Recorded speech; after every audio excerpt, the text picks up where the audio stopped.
사돈, 제가 딱 하루만 도와달라고 부탁했어요. 우리 가게 상황이 어려워서 며느리가 시어머니 하루 정도는 그렇게 신경 써줄 수 있는 거 아닌가요? 그것도 하루가 아닌 반나절이에요. 그게 그렇게 잘못된 일이냐고요. 양 씨도 이제 더 이상 참을 수 없었기에 반박했고, 이때 안사돈은 기다렸다는 듯 갑자기 하얀 봉투를 내밀었습니다. 됐고요. 더 듣기 싫으네요. 이거나 받으세요. 여기 돈 100만 원 넣었으니까 다시는 우리 딸한테 이런 부탁하지 마세요. 아니 못하겠으면 차라리 문을 닫던가. 그거 하루 몇 푼 번다고 그렇게 악을 바득바득 써가면서 며느리를 불러다 시켜요. 사돈, 지금 뭐 하시는 겁니까? 이게 뭐예요? 저한테 지금 뭐 하루치 장사할 돈 주시는 거예요? 하루치는 훌쩍 넘지 않아요. 저 그렇게 인색한 사람 아니에요. 여기서 하루 뭐 돈 100만 원이나 벌겠어요? 한 20그릇 팔면 끝이지. 아무튼 그깟 국밥그릇 들고 나르라고 피아니스트 손을 혹사시켜야 되겠어요. 어우, 말이 안 통해. 양 씨는 순간 멍해졌습니다. 눈앞에 돈 봉투와 사돈의 무례한 말들이 머릿속에서 엉켜 복잡한 감정이 밀려왔습니다. 억울하고 분한 마음에 손이 떨렸습니다. 사돈, 저는 단 한 번도 며느리를 함부로 대하지 않았습니다. 생전 시켜본 적도 없고 명절 때 우리 집 와도 다 내가 해먹였지 며느리들 시킨 적이 없어요. 상황이 이러니까 부탁한 건데 지금 이렇게 돈 봉투 흔들면서 저를 모욕하시는 거예요? 사돈은 코웃음을 치며 말했습니다. 모욕이라니요? 아니, 사돈 힘드시다니까 정당하게 돈 쳐서 드리는 거잖아요. 이걸로 사람을 쓰시던지 아니면 문을 닫고 그날 수입으로 치시던지 저는 최대한 배려한 거라고요. 성의를 성의로 받을 줄 아셔야지. 사돈, 저는 돈으로 해결하고 싶은 마음 추호도 없어요. 그리고 제 가게는 제가 평생 피땀 흘려 이룬 자랑스러운 사업이라고요. 그깟 돈 100만 원으로 제 노력과 자존심을 모욕하지 마세요. 말은 그럴듯하게 잘하시네요. 저는 뭐 시집살이 안 해봐서 시어머니 속을 모르는 줄 아세요? 어차피 이 돈 안 받으시면 손해는 사돈이 보는 거예요. 이런 일에 우리 딸 절대 안 보낼 거니까요. 아무튼 두고 갑니다. 알아서 하세요. 그렇게 말하고 돌아서려는 사돈의 뒷모습을 보며 양 씨는 속으로 차오르는 억울함과 분노를 꾹꾹 삼켰습니다. 가게 안에서 이 상황을 목격한 손님들도 웅성거리기 시작했습니다. 올해 71세 양미자 씨는 새벽부터 뼈해장국집을 운영하며 하루하루를 바쁘게 보내고 있었습니다. 재래시장 안에 위치한 양 씨의 가게는 인근에서 맛집으로 소문이 날 만큼 손님이 꾸준히 찾는 곳이었습니다. 하지만 이런 명성도 하루아침에 이루어진 것이 아니었습니다. 매일 새벽 6시에 문을 열어 오후 4시까지만 장사를 마치고 집으로 돌아가던 양 씨는 누구보다 성실하게 일해왔습니다. 직접 재료를 손질하고 손님들과 소통하며 단골을 만들어가는 과정은 고되었지만 양 씨에게는 작은 자부심이었습니다. 그러던 어느 날 김장철을 맞아 양 씨는 평소처럼 거래처에서 김치를 받으러 갔습니다. 몇 통씩 배달되어 온 김치를 옮기던 중 가게 입구에 깔린 얼음을 보지 못하고 그만 미끄러져 엉덩방아를 찍고 말았습니다. 처음에는 별일이 아니라고 생각했지만 시간이 지나면서 허리의 통증이 점점 심해졌습니다. 결국 병원을 찾았고 의사는 며칠간 반드시 쉬어야 한다는 경고를 했습니다. 골절이나 큰 부상은 아니었지만 무리하면 상태가 악화될 수 있다는 말에 양 씨는 큰 걱정에 빠졌습니다. 양 씨에게 가게는 생계의 전부였습니다. 단 하루라도 장사를 멈추면 단골 손님이 끊기고 매출에도 치명타가 될 수 있었습니다. 며칠간 가게 문을 닫는 건 상상조차 할 수 없었지만 본인의 몸 상태로는 장사를 이어가는 것도 무리였습니다. 고심 끝에 양 씨는 며느리들에게 도움을 요청하기로 결심했습니다. 양 씨에게는 2명의 며느리가 있었습니다. 작은 며느리는 아직 돌도 안 된 아기를 키우며 육아휴직 중이었습니다. 평소에도 아기를 돌보느라 고생이 많아 보였기에 작은 며느리에게는 부담을 주고 싶지 않았습니다. 대신 큰 며느리에게 부탁하기로 마음먹었습니다. 큰 며느리는 동네에서 피아노 학원을 운영 중이었고 학원 수업은 주로 오후에 진행되었기 때문에 오전에는 비교적 여유가 있을 거라 판단했습니다. 양 씨는 조심스럽게 큰 며느리에게 전화를 걸었습니다. 예, 나 이번에 김치 옮기다가 허리를 좀 다쳤다. 병원에서는 며칠간 쉬라고 하는데 내가 장사를 멈출 수는 없잖니. 너 학원 오전에는 수업 없지? 하루 4시간만 와서 서빙 좀 도와줄 수 있겠니? 딱 이틀만 부탁할게. 큰 며느리는 처음에는 어색하게 웃으며 말끝을 흐렸습니다. 어머니, 저는 그런 일을 할 자신이 없어요. 학원도 관리해야 하고, 솔직히 어머니 식당 서빙 같은 건 제가 할 일이 아닌 것 같아요. 양 씨는 깜짝 놀라 가슴이 철렁 내려앉았습니다. 하지만 최대한 차분히 설득하려 했습니다. 예, 내가 평소에 너한테 큰 부탁을 한 적이 있었니? 손님들 음식 나르고 그릇 치우는 것뿐이다. 네가 시간을 내는데 큰 무리는 없을 것 같은데 정말 어렵겠어? 큰 며느리는 한숨을 쉬며 단호하게 대답했습니다. 어머니, 솔직히 이렇게 말씀드려서 죄송한데, 이건 말 돌리지 않고 직접 말씀드려야 될 것 같네요. 저는 정말 안 하고 싶어요. 이런 일은 동서가 해도 되지 않나요? 동서는 요즘 집에서 애만 보잖아요. 시간도 많고요. 양 씨는 그 말을 듣고 더 이상 말을 잇지 못했습니다. 작은 며느리가 아기를 돌보느라 얼마나 힘든지 누구보다 잘 알고 있었기에 동서에게 책임을 미루는 큰 며느리의 태도에 서운함이 밀려왔습니다. 예, 네 동서는 이제 돌쟁이 애기 키우잖아. 그래서 내가 차마 부탁을 못하는 거야. 네가 그래도 시간적으로 여유가 있는 것 같아서 부탁하는 거야. 그게 그렇게 어려운 부탁이니? 그러나 큰 며느리는 짜증 섞인 목소리로 대답했습니다. 어머니, 왜 제가 동서보다 한가하다고 생각하세요? 저 바쁜 사람이에요. 피아노 학원 운영하는 게 쉬운 일인 줄 아세요? 손 쓸 일이 얼마나 많은데. 무거운 거 들고 날아가며 서빙 같은 건 절대 못해요. 이렇게까지 설명드려야 하나요? 무안해진 양 씨는 뭐라고 더 답하지 못하고 전화를 끊었지만 마음이 좋지 않았습니다. 그런데 여기서 끝나면 좋았을 것을 큰 며느리는 한 걸음 더 나아가 선을 넘고 말았습니다. 바로 본인의 친정엄마에게 전화를 걸어 양 씨가 부탁한 내용을 전했고 거기서 불쾌감을 드러낸 모양입니다. 한 10분도 안 되어 큰 며느리의 친정엄마인 사돈에게서 전화가 걸려왔습니다. 사돈 우리 딸한테 대충 내용은 들었는데 저 너무 서운하네요. 딸 피아노 가르쳐 귀하게 시집 보냈더니 사돈네 식당 서빙 시키시려고요. 그런데 이걸 어째요? 우리 딸 손 그 정도 만드는데 우리가 돈을 얼마나 썼는데요. 그걸 그렇게 쉽게 쓰려고 하시면 안 되죠. 사돈의 날선 말투는 양 씨의 가슴을 깊이 찔렀습니다. 양 씨는 떨리는 손으로 전화를 끊고 나서 한동안 말을 잇지 못했습니다. 그저 가족이라고 생각해서 처음으로 이런 부탁을 해본 건데 돌아오는 반응은 예상외로 너무나 차가웠습니다. 그날 밤 양 씨는 침대에 누워 잠들지 못했습니다.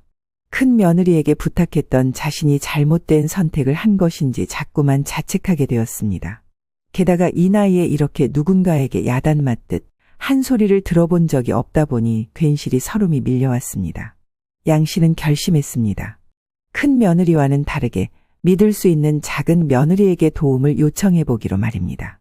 사실 겉으로 보기에 양 씨의 가족은 화목한 듯 보였지만 실상은 그렇지 않았습니다. 양 씨의 아들 2명은 둘 다 비슷하게 음악 관련된 일을 하고 있지만 각기 다른 성격의 배우자를 선택했습니다. 큰아들은 대학교를 졸업하고 음향 엔지니어로 일하며 성실히 직장을 다니고 있고 공연 관련 프로젝트에서 피아노 연주자로 참여한 지금의 큰 며느리와 만나게 되었습니다. 큰 며느리는 피아니스트로 활동하다가 안정적인 수입을 위해 동네에서 피아노 학원을 운영하기 시작했습니다. 하지만 결혼 후 큰 며느리는 본인이 피아니스트라는 이유로 손을 귀히 써야 한다면서 시댁과 관련된 일에는 크게 관여하지 않았습니다. 심지어 양 씨가 운영하는 뼈해 장국집에 대해서도 종종 무시하는 태도를 보였습니다. 와, 어머니 대단하시다. 저는 절대 식당 운영 같은 건 못할 것 같아요.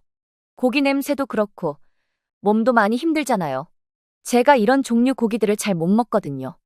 양 씨는 그런 말을 들을 때마다 마음 한구석이 답답했지만 가족 간의 불화를 만들고 싶지 않아 애써 넘기려 했습니다. 반면 작은 며느리는 전혀 다른 사람이었습니다. 큰 며느리와 5살 차이가 나는 작은 며느리는 본래 유치원 교사로 결혼 후에도 쭉 일을 해왔습니다. 하지만 출산 후 육아로 직장을 잠시 쉬게 되었고 현재는 돌도 안 된 아기를 키우며 바쁜 시간을 보내고 있었습니다. 바쁜 와중에도 집안 행사나 가게 일을 도울 일이 있을 때마다 적극적으로 나섰습니다. 어머니, 제가 도울 일 없을까요? 김장하실 때나 가게 일 필요하면 언제든 말씀하세요. 이번에 어린이집에서 애들이랑도 김장했는데 재밌더라고요. 선생님도 집에서 김장했다고 경험한 거 얘기해주고 싶어요. 필요하시면 저 부르세요. 작은 며느리의 이런 태도는 양 씨에게 큰 위안이 되었습니다. 큰 며느리는 그런 작은 며느리를 은근히 무시하곤 했습니다. 작은 며느리가 가게 일을 돕거나 집안일에 열심히 참여하면 큰 며느리는 무심한 듯 말했습니다. 우리 동서는 정말 부지런해. 어린이집에서 일해서 그런가? 애 키우는 것도 쉬운가 봐. 아우, 나는 좀 더 있다가 나아야겠다. 저렇게 애한테만 묶이면 아무것도 못하지. 양 씨는 그 말 속에 담긴 얄미운 뉘앙스를 느꼈지만 굳이 문제를 키우고 싶지 않아 그냥 넘기곤 했습니다. 하지만 마음 한편으로는 큰 며느리의 이런 태도가 점점 불편하게 느껴졌습니다. 게다가 큰 며느리의 친정엄마, 즉 사돈의 태도 또한 묘하게 양 씨를 힘들게 했습니다. 상견례의 자리에서부터 사돈은 피아노를 전공한 외동딸을 자랑하며 은근히 양 씨 가족을 무시하는 말을 던지곤 했습니다. 우리 딸은 어릴 때부터 재능이 남달라서 피아노 콩쿠르에서 상도 많이 받았어요. 아시겠지만 예술하는 사람들은 좀 다르잖아요. 뭐랄까, 손이 귀하다고 해야 하나? 양 씨는 그 말을 듣고 기분이 상했지만 아들 부부의 결혼을 축복하고 싶어서 그저 웃어넘겼습니다. 하도 딸이 잘났다고 하기에 그 당시 아들 입장에서 크게 꿀리지 않도록 나름 신혼집에도 힘을 보탰습니다. 그럼에도 사돈의 이런 뻣뻣한 태도는 계속되었습니다. 사돈, 제가 우리 딸내미한테는 손에 물 한 방울 안 묻히고 키웠어요. 예술하는 사람은 손이 생명이잖아요. 걱정할 일 없게 해주실 거죠? 하도 이렇게 단도리를 하는 바람에 양 씨는 쓴 웃음을 지었습니다. 이렇게 자기 엄마로부터 주입된 가치관 때문인지 큰 며느리는 자신이 해야 할 일조차도 모두 양 씨나 작은 며느리에게 미루는 경우가 많았습니다. 양 씨는 큰 며느리와의 이런 사소한 갈등이 쌓일 때마다 서운한 마음이 들었지만 큰아들이 행복하기를 바라는 마음에 참아왔습니다. 하지만 최근 김치를 옮기다 허리를 다친 사고로 인해 양 씨는 더 이상 참을 수 없는 지경에 이르렀던 겁니다. 그날 밤 양 씨는 큰 며느리에게 도움을 요청했던 순간을 떠올리며 잠들지 못했습니다. 가족이라는 이유로 믿고 부탁했던 큰 며느리의 차가운 반응은 단순히 서운함을 넘어 양 씨의 자존심을 크게 상하게 했습니다. 이 문제를 갖고 혼자 고민하지 않고 아들들, 며느리들 전체 있는 카톡방에 이야기를 했고 그렇게 된 결과 합의점이 만들어졌습니다. 큰 며느리와 작은 며느리가 하루씩 맡아 이틀간 도와주는 것으로 얘기가 된 겁니다. 큰 며느리는 첫날, 작은 며느리는 둘째 날에 각각 4시간씩 도와주기로 했습니다. 맘 같아서는 둘 다 시키고 싶지 않았으나 당장 그 시간대 일해줄 이모를 구하기도 어렵고 어찌되었건 신세를 지게 되었습니다. 그렇게 각각 하루씩 가게를 도와주기로 약속한 것에 안도하며 허리 부상으로 인해 버거워진 상황을 견디고 있었고 다음 날이 되었습니다. 양 씨는 아픈 허리를 잡고 겨우겨우 나와 새벽부터 간단히 가게 준비를 시작했습니다. 이 정도는 해놔야 큰 며느리가 왔을 때 어떤 걸 할지 부탁할 수 있으니까요. 근데 얘가 왜 전화를 안 받지? 분명히 8시까지는 오라고 했는데. 혹시 몰라 아들에게 전화를 해봤지만 아들도 새벽같이 나와서 모르겠다고 했습니다. 나도 잘 모르겠어요, 엄마. 간다고 말은 했는데 좀 있으면 오겠죠. 양 씨는 그 와중에 손님 맞이를 위한 재료 준비와 테이블 세팅을 마쳤지만 허리 통증 때문에 모든 동작이 느리고 힘들었습니다. 그런데 마음이 불안하게 시리 약속 시간이 가까워지고 심지어 손님이 한둘씩 들어오는데 큰 며느리는 여전히 나타나지 않았습니다. 양 씨는 전화를 걸었지만 신호음만 들릴 뿐 응답은 없었습니다. 점점 초조해지기 시작했지만 혹시 바쁜 일이 생긴 것이라 생각하며 스스로를 달랬습니다. 한 테이블, 2테이블씩 차기 시작하는데도 며느리는 오지 않았습니다. 사장님, 오늘은 혼자 하세요? 많이 바빠 보이시네요. 이 시간에 일하는 이모는 안 보이시네. 단골 손님이 걱정스러운 목소리로 묻자 양 씨는 억지로 웃으며 대답했습니다. 아, 도와줄 사람이 오기로 했는데 조금 늦나 봅니다. 금방 올 거예요. 이모는 오후 시간에 올 거예요. 제가 허리가 아파서 오전만 잠깐 봐주기로 했거든요. 그 대신에 며느리가 와서 같이 봐주기로 한 건데 이렇게 나타나지 않고 있으니 속이 타들어가다 못해 화가 났습니다. 허리는 끊어질 듯 아파오고 손님들은 들어오는데 어찌할 바를 몰랐기에 양 씨는 도저히 안 되겠어서 결국 다시 전화를 걸었습니다. 그 대상은 큰 며느리가 아닌 작은 며느리였습니다. 예, 정말 너무 미안한데 너 혹시 지금 좀 가게로 올 수 있니? 네 형님이 오늘 와주기로 해놓고 어디 있는 건지 아직도 안 왔다. 나 혼자서는 도저히 안 되겠어. 작은 며느리는 전화를 받자마자 곧장 대답했습니다. 형님 안 오셨다고요? 어머, 정신 없으시겠네요. 어머니, 제가 지금 갈게요. 아이는 저희 친정엄마한테 잠깐 맡길 테니까요. 조금만 기다리세요. 양 씨는 작은 며느리의 즉각적인 반응에 감동했지만 동시에 큰 며느리에 대한 분노와 실망은 더 커졌습니다. 그렇게 정신없이 손님을 받고 국밥을 나르고 보다 못한 손님들이 같이 들고 옮겨주던 중 30분도 채 지나지 않아 작은 며느리가 허겁지겁 가게로 들어왔습니다. 그러고 재빠르게 가게 상황을 한눈에 파악하더니 바로 손님 응대와 서빙에 나섰습니다. 어머니, 여기 밖에 줄 서 계시는 손님도 있어서 일단 빨리 여기를 치울게요. 그리고 주방에서 그릇 받아서 바로바로 내놓으면 될 것 같은데 어머니는 앉아서 쉬세요. 설거지는 제가 끝난 뒤 한꺼번에 처리할게요. 작은 며느리는 양 씨의 간단한 설명만으로도 척척 일을 처리하며 손님들의 주문을 받고 음식을 서빙했습니다. 한 손에는 음식 트레이를 들고 다른 손으로 테이블 정리를 하며 분주히 움직였습니다. 어머니, 오늘 국물이 조금 진한 것 같아요. 물을 조금 더 추가해서 조리할까요? 그러니? 아이고, 조금 짠가 보다. 그럼 그렇게 해줘. 네가 알아서 잘해줘서 정말 고맙구나. 작은 며느리의 부지런하고 성실한 모습에 손님들은 감탄했습니다. 사장님, 오늘 도와주시는 분이 정말 친절하시네요. 며느님이신가 봐요. 여기 자주 왔어도 처음 보네. 일도 싹싹하게 잘하시네요. 양 씨는 작은 며느리의 일하는 모습을 보며 뭉클한 감정을 느꼈습니다. 큰 며느리가 약속을 어긴 데서 받은 실망감이 여전히 남아 있었지만 작은 며느리의 헌신과 노력은 그 상처를 잠시 잊게 해주었습니다. 오전 장사가 끝난 뒤 작은 며느리는 주방 정리와 청소까지 모두 마쳤습니다. 이후로 마지막까지 양 씨가 힘들지 않도록 배려하며 일을 마무리했습니다. 어머니, 오늘 하루 정말 고생 많으셨어요. 이제 오후 이모님 오시죠? 그땐 들어가서 쉬세요. 양 씨는 작은 며느리의 손을 꼭 잡고 말을 꺼냈습니다. 아가, 너 없었으면 오전을 어떻게 버텼을지 모르겠다. 정말 고맙다. 에이, 왜 그러세요, 어머니? 가족인데 당연히 해야죠. 너무 마음 쓰지 마세요. 그러고 2시쯤 교대하고 겨우 집으로 들어오는 길, 그렇게 옴짝달싹 무슨 짓을 해도 연락이 안 되던 큰 며느리로부터 전화를 받았습니다. 어머니, 정말 죄송해요. 오늘 급한 일이 생겨서 도와드리지 못했어요. 전화 못 받아서 정말 죄송해요. 양 씨는 화가 치밀었지만 일단 상황을 수습하기 위해 최대한 차분하게 대답했습니다.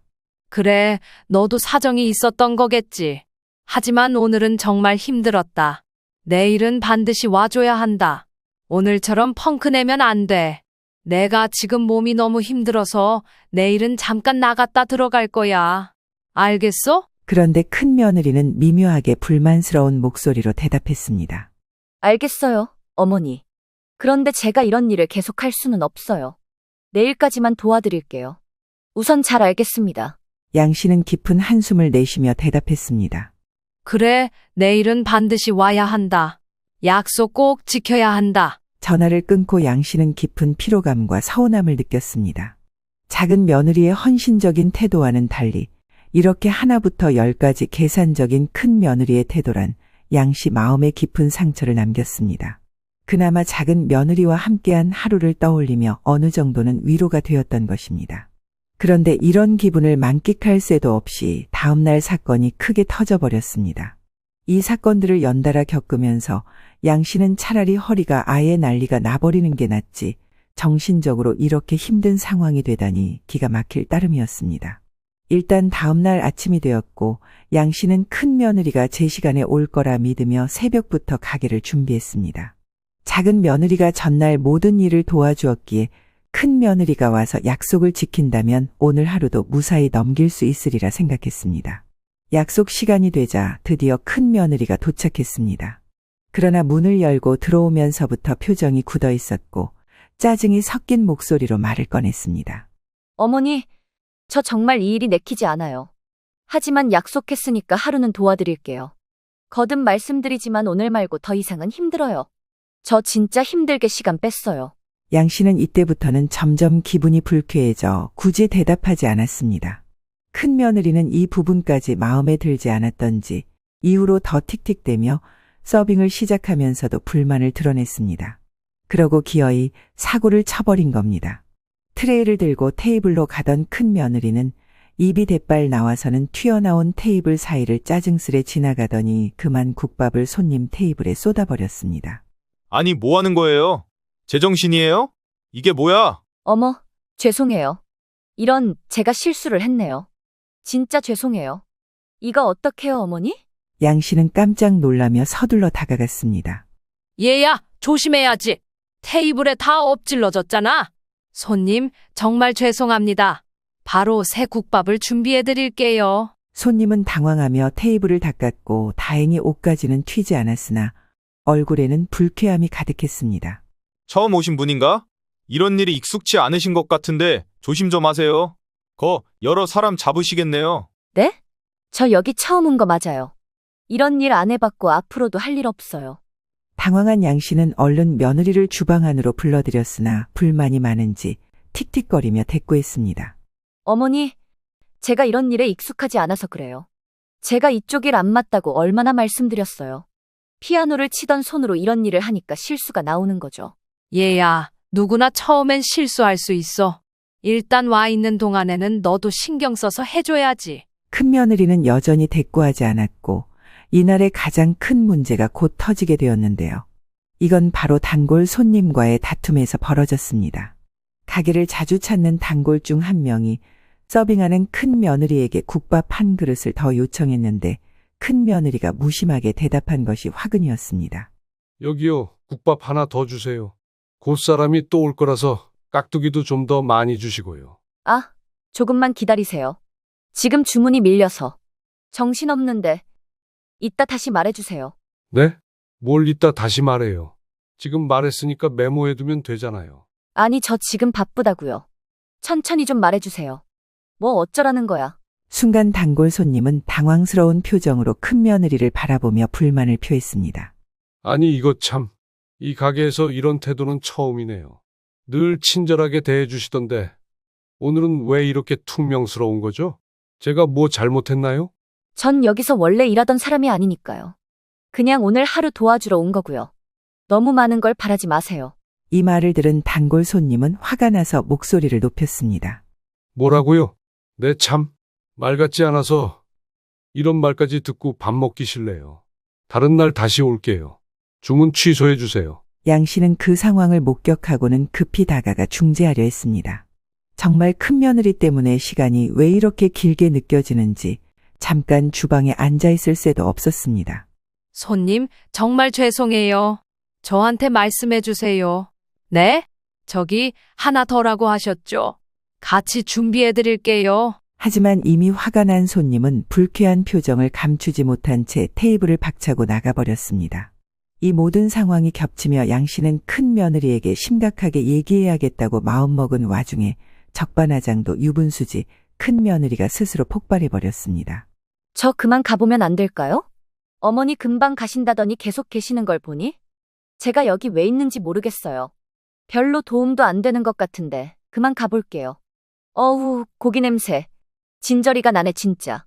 그렇게 옷을 집어들고 나가버린 큰 며느리를 보며 양 씨는 원망과 비난 이전에 차라리 없는 게 낫단 생각이 들었습니다. 홀에 흩어진 그릇과 뒤죽박죽된 주방을 보며 도저히 손을 댈 엄두조차 나지 않았던 것입니다. 그러던 차에 작은 며느리로부터 전화가 걸려왔습니다. 어머니, 오늘 저 오후에 도와드리기로 했는데 좀 일찍 가볼까 해서요. 아직 가게에 계시죠? 그래, 나 혼자 있어. 너 지금 어디쯤이냐? 어제부터 연속으로 이렇게 신세를 지내. 왜 혼자 계세요? 그리고 오늘은 제가 원래 가기로 한 날이잖아요. 금방 갈게요, 어머니. 그렇게 얼마 안 되어 곧장 뛰어든 작은 며느리는 숨소리는 가쁘고 이마엔 땀이 맺혀 있었지만 표정은 단호하고 의지가 강해 보였습니다. 어머니, 왜 자꾸 돌아다니세요? 허리 안 좋으시잖아요. 앉아 계세요. 지금부터는 제가 알아서 할게요. 양 씨는 작고 체구도 아담한 작은 며느리가 가게 한가운데 서 있는 모습이 어찌나 든든해 보이던지 안도의 한숨을 내쉬며 자리로 돌아갔습니다. 작은 며느리는 뒤엉켜 있는 주방의 접시와 남은 반찬통, 홀에 엉망으로 놓인 빈 그릇들을 보자 그녀는 짧게 고개를 끄덕이며 손을 걷어붙였습니다. 그렇게 단순히 일을 돕는 수준을 넘어 양 씨가 미처 생각하지 못했던 부분까지 세심히 챙겼습니다. 주문이 몰릴 때는 재빠르게 손님을 응대하며 분위기를 안정시켰고 부족한 재료는 미리 체크해 다음날 준비까지 생각했습니다. 제가 내일 장사할 때 필요한 것들 메모해놨어요. 어머니, 이게 맞는지 모르겠지만 한번 봐주세요. 그리고 오늘은 제가 다 정리하고 갈게요. 어머니는 먼저 들어가세요. 작은 며느리의 다정한 말투와 믿음직한 태도에 양 씨는 울컥함이 밀려와 눈물이 나올 뻔했습니다.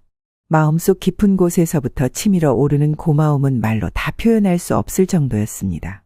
그리고 도저히 화를 참을 수 없었던 양 씨는 일단 큰 며느리에게 전화를 걸었고 받자마자 바로 소리를 질렀습니다. 내가 장사 끝낼 때까지 참고 있다가 이제 나와서 전화하는 거야. 그따위로 할 거면 차라리 나오지를 말던가? 뭐 하는 짓이냐? 나 이거 못해요. 저것도 싫어요. 하고 시위하는 거야 뭐야?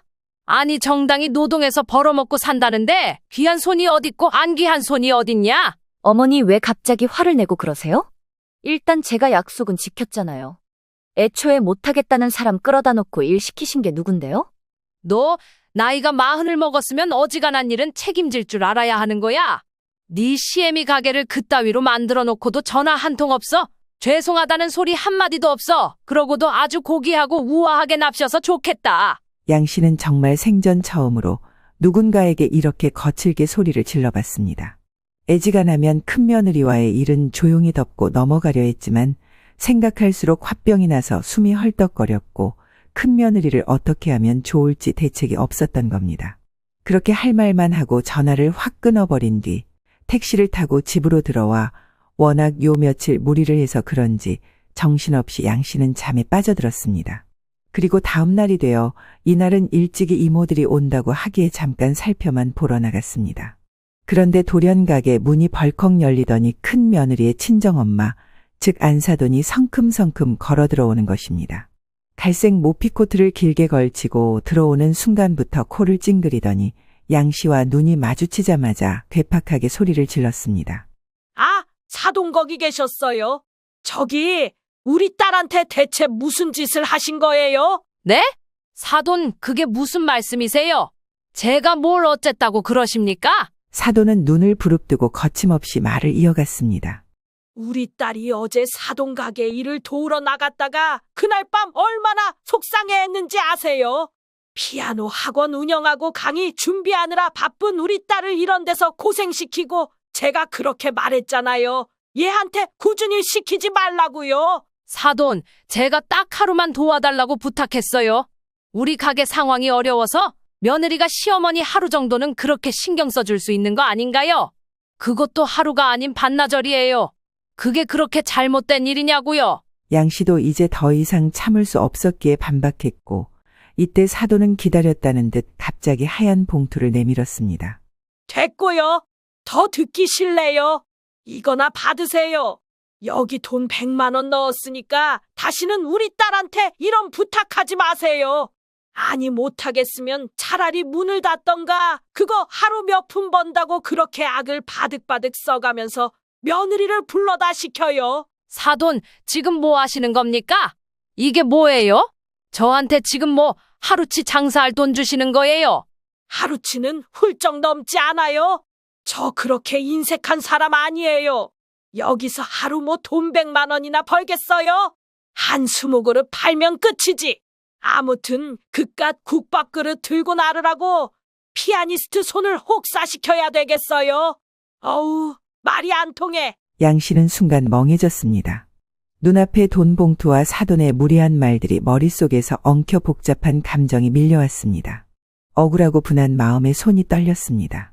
사돈, 저는 단 한 번도 며느리를 함부로 대하지 않았습니다. 생전 시켜본 적도 없고 명절 때 우리 집 와도 다 내가 해먹였지 며느리들 시킨 적이 없어요. 상황이 이러니까 부탁한 건데 지금 이렇게 돈봉투 흔들면서 저를 모욕하시는 거예요. 사돈은 코웃음을 치며 말했습니다. 모욕이라니요? 아니, 사돈 힘드시다니까 정당하게 돈 쳐서 드리는 거잖아요. 이걸로 사람을 쓰시던지 아니면 문을 닫고 그날 수입으로 치시던지 저는 최대한 배려한 거라고요. 성의를 성의로 받을 줄 아셔야지. 사돈, 저는 돈으로 해결하고 싶은 마음 추호도 없어요.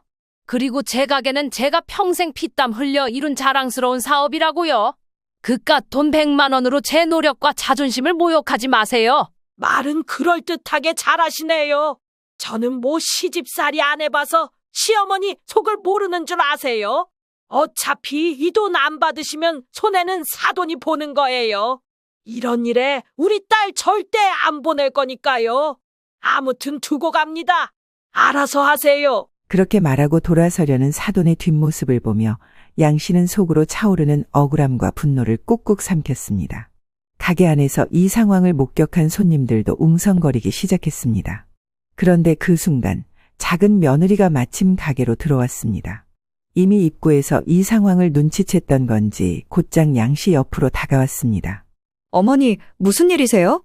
얼굴이 안 좋으신데요. 저기, 형님 친정어머님이신 거죠? 맞죠? 양 씨는 아무 말도 하지 못하고 잠시 말을 멈췄습니다. 그런데 작은 며느리가 대강 상황을 파악더니 사돈을 향해 조용히 말했습니다. 안녕하세요, 어르신. 죄송하지만 제가 밖에서 내용을 다 들어서요. 저희 형님이 힘들어 하시는 건 알겠는데, 어머니가 그리 무리한 부탁을 하신 건 아닌 것 같아요. 저도 며느리 입장이고요. 지금 말씀하신 건 사과해 주시면 좋겠는데요. 사돈은 작은 며느리의 말을 듣고 얼굴이 일그러졌지만 더 이상 말을 이어가지 않고 자리를 떠나버렸습니다. 양 씨는 봉투를 바라보며 복잡한 마음이 들었지만 작은 며느리의 진심 어린 말과 행동이 그나마 위로가 되었습니다. 아가, 그나마 너가 이 상황에 있어서 내가 이렇게 버티는구나. 고맙다. 이후로 양 씨는 가게 안에서 먼 산을 보며 큰 며느리와 사돈의 태도를 다시금 떠올렸습니다. 그러고 몇 주간은 허리 회복에 신경을 썼고 조금 잠잠해진 이후 가족 회의를 소집하게 되었습니다. 큰 며느리는 정말 아무 일도 없었던 듯 이후로 아무 연락도 무엇도 없이 지내고 있었지만 양 씨는 하루하루 마음에 중대한 결심을 되새겼습니다. 이번에 크게 번진 큰 며느리와의 갈등을 더 이상 참기만 할 수는 없다는 결론을 내린 겁니다. 그래서 단톡방에 통보식으로 말했습니다. 다들 토요일 저녁에 우리 집으로 와라. 중요하게 할 얘기가 있으니 7시까지 오고 밥들은 알아서 해결하고 와. 허리가 아직도 안 좋아서 뭐 해먹일 상황이 아니다. 아무튼 7시까지 와. 그리하여 이날의 회의는 양 씨의 집안 거실에서 열렸습니다. 큰 며느리는 그날 이후로 양 씨와 얼굴을 마주한 게 처음이라 아무래도 거북한 듯 했습니다. 회의 시작 전부터 팔짱을 끼고 불만스러운 표정을 감추지 못했습니다. 작은 며느리는 평소처럼 차분한 모습으로 자리를 지켰고 양 씨의 아들 둘은 눈치를 보며 묵묵히 앉아 있었습니다. 양 씨는 천천히 입을 열었습니다. 오늘 너희들을 부른 건 돌아가신 니들 아빠랑 지금까지 쭉 읽어온 이 뼈 해장국집 때문이야. 나도 이제 나이가 들어가고 이 가게를 계속 혼자 운영하는 게 쉽지 않다. 앞으로 어떻게 해야 할지 생각이 많다. 큰 며느리는 자기에게 발언권이라도 있는 양 갑자기 끼어들었습니다. 어머니, 그냥 가게를 정리하시는 게 어떻겠어요? 요즘 같은 세상에 언제까지 이런 장사를 하시려고요? 이번에 아셨겠지만 이제 돌아가며 돕고 그런 거 못해요. 사람을 쓰시는 건 또 수지가 안 맞잖아요. 양 씨는 큰 며느리의 말을 들으며 잠시 침묵하다가 결단력 있는 목소리로 대답했습니다. 예, 그건 내가 결정하는 거야. 네 돌아가신 시아버지랑 내가 일군 가게고 팔지 말지는 내가 정하는 거라고. 왜 네가 여기 나서니? 큰 며느리는 갑작스러운 정색에 살짝 당황한 듯했지만 여전히 비꼬듯 말했습니다. 아내, 마음대로 하세요. 제가 뭐라고 했나요? 그럼 계속 어머니가 하시겠다는 거죠? 대신 저는 부르지 말아주세요. 동서랑 어떻게 하시던 그건 제가 알 바 아니고요. 양 씨는 큰 며느리의 말을 무시하며 이어갔습니다. 내가 오늘 너희를 부른 건 니들 의견 들으려고 하는 거 아니고 마음속으로 이미 결정을 내렸어. 작은 애에게 이 가게를 물려주고 싶어. 큰 며느리는 말을 잠시 멈추더니 씩 웃으며 말했습니다. 어머, 잘 생각하셨네요, 어머니. 동서가 여기 일에는 딱이죠. 알아서 잘하겠는데요? 하면서 2대 3대. 아니 2.35점 늘려가면 딱이겠다. 잘 됐다 동서. 완전 축하해. 양 씨는 큰 며느리의 비아냥거림의 표정 하나 바꾸지 않고 계속 말했습니다. 여기서 끝나는 게 아니야. 내가 상가 하나를 갖고 있는데 거기에 지금 뼈 해장국집을 이전시켜서 작은 애가 본점으로 운영하게 할 계획이야. 이 말에 아들 며느리 다 놀라는 눈치였습니다. 상가 얘기는 여지껏 한 적이 없었기 때문입니다. 뭘 그렇게들 놀래? 그렇게 큰 거 아니고 대단한 거 아니야. 그냥 작은 상가야. 대신 맛집 골목들 안에 있어서 거기 넣어두고 하면 시장보단 수입이 나을 거라고 생각해. 작은 애 네 생각은 어떠냐? 그러자 작은 아들과 며느리는 일순간 놀랐고 작은 며느리는 얼굴이 벌개져서 답했습니다. 아, 저야 감사하죠. 그런데 너무 부담이 되는데요, 어머니. 너더러 다 가지라는 건 아니야. 너 성실하고 잘하니까 야무지게 네가 잘 키워나갈 것 같아서 그래. 전혀 부담 갖지 마라. 양 씨는 이렇게 농담 섞인 말을 던진 뒤 담담히 말했습니다. 너희 아버지와 내가 허리띠 졸라매며 모은 돈으로 산 작은 상가야. 차근차근 늘려간 거라고. 언젠가 자식들 줄이라고 생각은 했지만 이쯤이면 때가 된 것 같기도 하네. 큰 며느리는 당황한 기색을 감추지 못하며 묻기 시작했습니다. 저기 어머니, 그럼 저랑 이 사람은요? 상가라니. 맛집 골목이면. 역쪽 번화가에 있는 상가 말씀하시는 거예요? 잠깐만. 저도 지금 있는 상가에서 자리 뺄 때가 됐는데. 그러자 양 씨는 잠시 뜸을 들인 후 큰 며느리의 얼굴을 보고 답했습니다. 너한테 줄 거 당연히 있지. 기다려봐라. 그 말과 함께 양 씨는 자리에서 일어나 서랍에서 봉투 하나를 꺼냈습니다.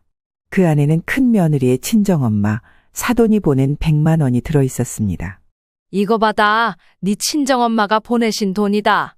나는 계속 받지 않으려고 했지만 끝까지 고집 부리시길래 받아뒀다. 그리고 너한테 돌려주는 거야. 너 줄 건 이것뿐이다. 큰 며느리가 봉투를 받는 것과 동시에 거실에는 무거운 기운이 감돌았습니다. 이내 큰 며느리의 얼굴은 사색이 되었고 모두들 여기서 누가 먼저 입을 떼야 할지 모르는 분위기였습니다. 양 씨는 작은 며느리를 향해 돌아보며 마지막 말을 덧붙였습니다. 이제 너도 확답을 줘야지. 이 가게를 이어받아 준다면 난 정말 마음이 놓일 것 같아. 애 데리고도 이렇게 성실하게 일하니 여러모로 기대가 되더라고. 맡아서 잘해줘라. 이때 작은 며느리는 여러모로 찡했던지 울컥한 얼굴로 답했습니다. 아, 네, 어머니.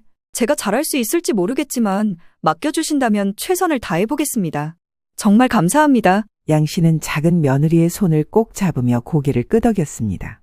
큰 며느리는 아무 말도 하지 못한 채 울그락불그락한 얼굴로 봉투를 손에 들고 확 일어나더니 그대로 자리를 떴습니다. 아마 그 자리에서 뭔가 따지고 싶었겠지만 그 자존심에 자기가 평소 무시하던 동서와 시어머니 앞에서 뭔가 더 말할 수 있는 상황은 아니었습니다. 큰아들 역시 난감한 얼굴이었지만 일이 이렇게 되도록 알면서 아무런 대처도 하지 않은 큰아들이란 양씨 눈에 똑같이 보였습니다. 큰아들에게 잘해줘봤자 큰며느리한테 넘어갈 텐데 잘난 지들 둘이서 알아서 살아가길 바랬습니다. 이날 회의가 끝난 뒤 양씨는 마음 한편으로 후련함을 느꼈습니다. 자신이 옳은 결정을 내렸다는 확신과 함께 앞으로의 가족과의 관계를 다시 정리해야겠다는 다짐을 했습니다. 이후로 새로운 상가의 본점을 오픈한 작은 며느리는 예상대로 뛰어난 경영 솜씨를 발휘했습니다. 양 씨와 함께 뼈의 장국집을 6개월가량 밀착해서 같이 운영해 보았고 여기서 터득한 노하우를 가지고 착실하게 본점을 운영했습니다. 작은 며느리는 특유의 부지런함과 친절함으로 손님들의 신뢰를 얻었고 가게는 개업 몇 달 만에 단골 손님들로 북적이기 시작했습니다. 여기 새로 오픈한 가게가 예전 시장 뼈해장국집이랑 같은 집이라면서요? 사장님이 바뀌었는데 맛은 여전하고 더 깔끔해졌대요. 그렇다더라고. 사장님도 엄청 친절하다고 하더라고. 한번 가보자. 단골들 사이에 긍정적인 소문이 퍼지면서 작은 며느리가 운영하는 본점은 점차 지역 맛집으로 자리 잡았습니다. 작은 며느리는 손님 한 명 한 명에게 정성을 다하며 양 씨가 전수한 노하우를 활용해 가게를 번창시켰습니다. 이렇게 잘 되는 가게를 보며 양 씨는 여러모로 뿌듯했고 의도치 않게 대가 이어지고 있음에 가슴이 벅차왔습니다. 아가, 네가 이렇게 잘해주니 내가 마음이 편하다.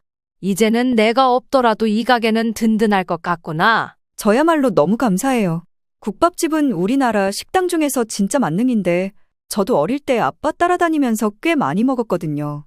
저희 친정에서도 저보고 좋겠다고 시어머니가 해장국집을 하시다니 소위 금수저, 아니 국수저나 다름없다고 축하해 주셨어요. 아이고, 그건 또 무슨 말이냐, 국수저가? 하여간 별 말들도 다 있다. 주변 사람들도 다 저를 부러워해요. 시어머니가 대단하신 분이라고요. 좋은 거 물려받았다고 엄청 축하해 주거든요. 이렇게 양 씨와 작은 며느리의 관계는 더없이 돈독해졌고 두 사람의 협력은 가게 운영에도 긍정적인 영향을 미쳤습니다. 한편 큰 며느리는 양 씨와의 갈등 이후로 더 이상 시댁에 발을 들이지 않았습니다. 피아노 학원 운영에만 집중하겠다며 연락을 끊고 살았지만 학원의 상황은 점점 나빠졌습니다. 게다가 큰 며느리는 특유의 예민한 성격으로 인해 학부모들과 갈등을 빚는 일이 많았습니다. 학원비 관련 문제로 학부모와 언성을 높이거나 아이들에게 지나치게 엄격하게 대하는 모습이 소문이 나면서 학원생이 점차 줄어들었습니다. 큰 며느리는 학원 운영이 점점 어려워지자 결국 학원을 접게 되었습니다. 수입이 끊기고 생활이 어려워지자 비로소 과거의 행동을 돌아보며 후회하기 시작했습니다. 결국 큰 며느리는 양 씨에게 1년 만에 전화를 걸어 참 일찍도 사과했습니다. 어머니, 저예요. 저기, 정말 죄송해요. 저희 엄마도 그때 좀 심했었고, 저도 너무 철없게 굴었던 것 같아요. 그동안 많이 속상하셨을 텐데 제가 너무 늦게 사과드리네요. 양 씨는 큰 며느리의 말을 조용히 듣기만 했고 별다르게 답하지는 않았습니다. 단지 뭐라고 말하는지 궁금해서 가만히 있었을 뿐입니다. 그런데 참 뻔뻔하게도 큰 며느리는 이어서 본론으로 들어갔습니다. 어머니, 제가 지금 학원 갈 자리가 없어서 그러는데 혹시 상가 자리 하나만 내주실 수 있을까요? 저 다시 학원을 열어보려고요. 정말 열심히 해볼게요. 안 그러면 남편 수입만으로 살아가야 해서 많이 힘들 것 같아요. 뭐가 힘들어? 너 친정 여유 있고 돈도 많잖아. 사돈한테 도와달라고 그래라. 그리고 남편 수입으로만 살면 어때서? 그걸로 충분히 먹고 살지 뭐. 그리고 상가 얘기는 이제 나는 몰라. 네 동서한테 전화해서 부탁해봐라. 이 말에 큰 며느리는 몹시 자존심이 상했던지 한숨을 푹 쉬다가 전화를 끊었습니다. 양 씨는 큰 며느리가 자신의 행동에 대해 후회하고 있다는 것을 알면서도 그렇게 쉽게 과거를 잊고 용서할 수는 없었습니다. 이날의 연락을 끝으로 큰 며느리는 여전히 자존심을 지키며 백수로 지내고 있습니다. 그나마 눈치를 보고 연락해온 큰아들로부터 근황을 듣고 있지만 부부간의 사이도 썩 좋지는 않아 보였습니다. 양 씨는 작은 며느리와 손주를 보며 마음의 평안을 되찾았습니다. 남편과 둘이서 시장 골목에 작은 평수로 얻었던 해장국집이 세대를 이어 또 다른 모습으로 사람들이 찾아주는 걸 보자 말로 설명할 수 없는 기쁨을 느꼈습니다. 큰 며느리가 빈정거렸던 2호점과 3호점을 이 기세라면 할 수도 있지 않을까 혼자 기쁜 상상을 해보았습니다. 그렇지 않더라도 이미 지금의 상태로도 충분히 만족하는 양 씨였습니다.